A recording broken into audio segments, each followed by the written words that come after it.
Hey, welcome back here on the Good Morning Artesia radio show. And Superintendent of Schools, Mr. John Ross Null, is with us here today. Good morning. Good morning, Gene. How are you? I'm doing great. Well, good. I hear the Artesia Public Schools are looking for a football coach. You made an announcement at the board meeting on Monday night. That is true.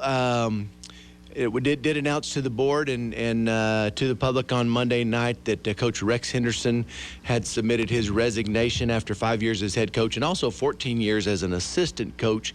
And so, yes, sir, we are. Did post a head football coaching position with a teaching position as well yesterday morning, and that will be open through the end of Saturday. And so seeking applicants, and we'll be considering those and hopefully being able to make a decision soon and move forward with the program. And just want to take a moment to say thank you to Coach Rex Henderson and all of the years of service that he gave to the program, almost 20 years, and of course impacted countless numbers of young men. And just certainly wish him well. He's going to continue teaching with us, and we hope that his family stays right here with us, a great family and members of our community. And one thing that I really appreciated about him, especially this year, is being able to ensure that our kids, especially our senior football players, were able to play all 5 of their games. Even though there are not many games, that was the maximum you could play, and he did a great job of helping to provide that opportunity. And then also, personally coached my son, and when they won the state championship in 2017, and I know Coach Henderson will be the first to tell you that it's not about winning and losing in a Bulldog football program, but at the same time, I think it's really special for he and his family to be associated with his name attached to state championship number 30. And so certainly wish him well and are also excited about the future of the Bulldog football program and who's going to be leading us upward and onward. I have a feeling there will not be a shortage of applicants for the position. I would anticipate that. Yes, sir. Yeah. Because it's a tremendous program, great tradition and history. Facilities are top notch. I can just, you guys are going to have a tough time. Now, is there a committee that's going to be making that choice, or is that a small committee? Small committee. Yeah. Okay. Yeah. And you're exactly right, Gene. Not only the tradition and the facilities, but the kids. That's right. The kids of our community that the coaching staff gets to work with, and then the support from our community and the interest and it just is an exciting part of our community, and so we're looking forward to that process. Yeah, and then I read in the Roswell paper where one of the FFA advisors here in Artesia has accepted a position in Dexter as their next superintendent. Yes, sir. Mr. Miles Mitchell, who is part of our FFA program and teaches welding, and really was instrumental in kind of leading us through the process of renovating our welding shop a few years ago with some really strong support from our community to do that, and that welding program has really grown under his watch, and so we're certainly going to miss Mr. Mitchell, but wish him well, and I look forward to working with him as a fellow superintendent. And so Dexter sure did a good job in making that selection. Yeah. Mr. Worley came by yesterday and dropped off a flyer. I guess you've got kindergarten registration coming up. We do have kindergarten registration coming up, and those dates are April 20th through 22nd, 9 to 2, and you can go to our website at bulldogs.org for more information. It's under our latest news section, and so we just encourage all of those with kiddos that are turning 5 before September 1st of this year to get to the kindergarten and get registered just as quickly as possible. They'll take good care of you over there. That's kind of an early indicator of what your, not just the student population for the kindergarten is going to be, but it also kind of, it's not always carries through all the way to senior, but kind of an indication as to what type of student numbers you might anticipate in the I next think few so. years. It's we can pretty easily project the other grade levels that are moving through, but when it comes to kindergarten, it is a little bit of an unknown every year. Right now, we have 308 kindergartners out at Grand Heights, and that's not counting our 3- and 4-year-olds. And so we've got a lot of kindergartners, and we've been pretty consistent the last few years with about 300 kindergartners. And so we'll see. We certainly hope that number holds true, and we have a good turnout out for registration, and as the excitement builds for the start of next school year. Yeah.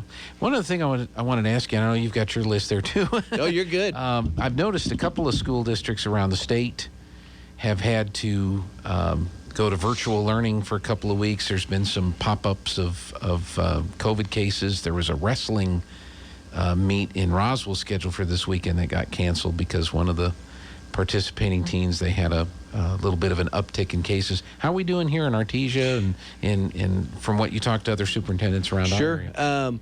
And Gene, I don't want to jinx us, so I'm not sure I appreciate you bringing that up. But, I'm sorry. No. In all seriousness, we've been very fortunate that we currently don't have any schools that are on the rapid response watch list, and of course certainly if we do have cases pop up, we'll deal with that appropriately. But you're right.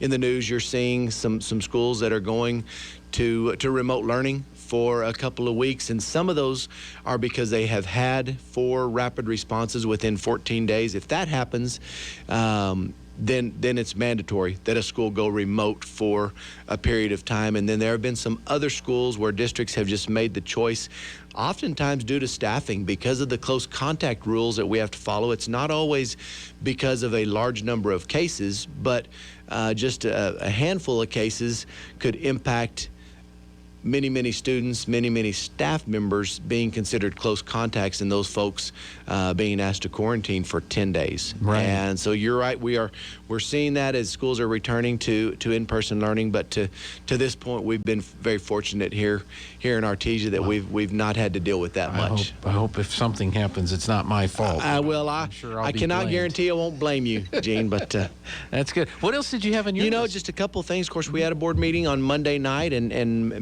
many agenda items, lots going on. And last time we talked a little bit about calendar and looking at that, and we had put out a survey to to staff and to parents for some feedback, and overwhelmingly folks were in support of our traditional calendar. 178 instructional days. It's 182 staff days, 4 days of professional development activities. And so that is the calendar that the board approved on Monday night. But with that being said, we do know that it's also very important for some students there are additional opportunities in the summer.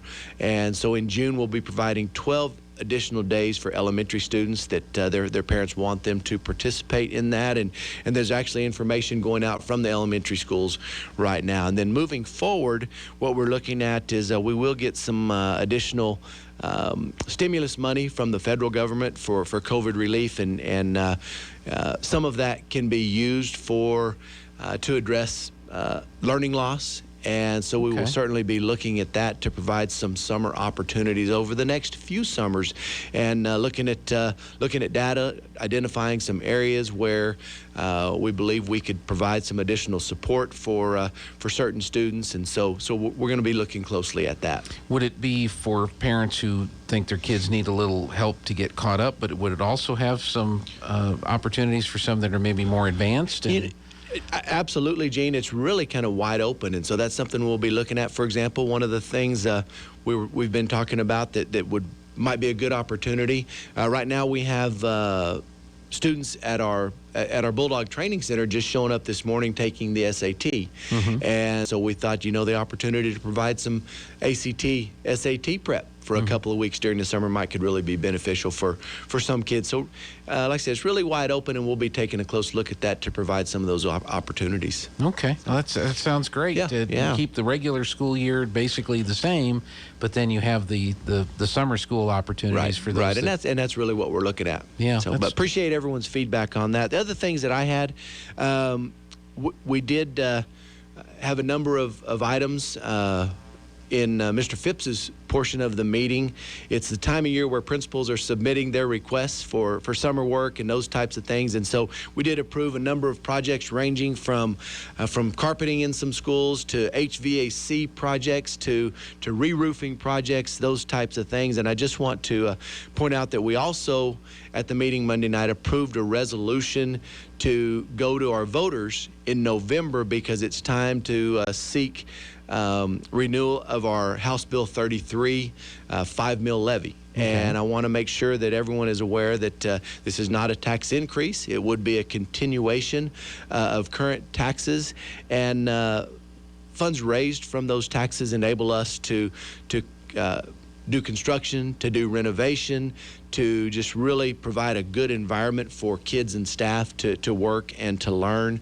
And then also something new that's part of the new statute with the HB 33 is technology and the ability to purchase technology. And of course, with all that we've been through and remote learning and seeing how technology can also fit even more into in-person learning, that's a really impactful addition to that statute. And so there'll be a lot more information coming out over the next several months from the district regarding HB 33. We want everyone to be very educated about that before they go to the polls, and we just ask for continued support of that. It's been supported very well for many years, and just enables us to really take care of things the way that they need to be taken care of. Those mill renewals had usually taken place in May, but I guess with this realignment of trying to have everybody understand when Election Day is, that's moved to November. That is exactly right. So the only way now that we could have a special election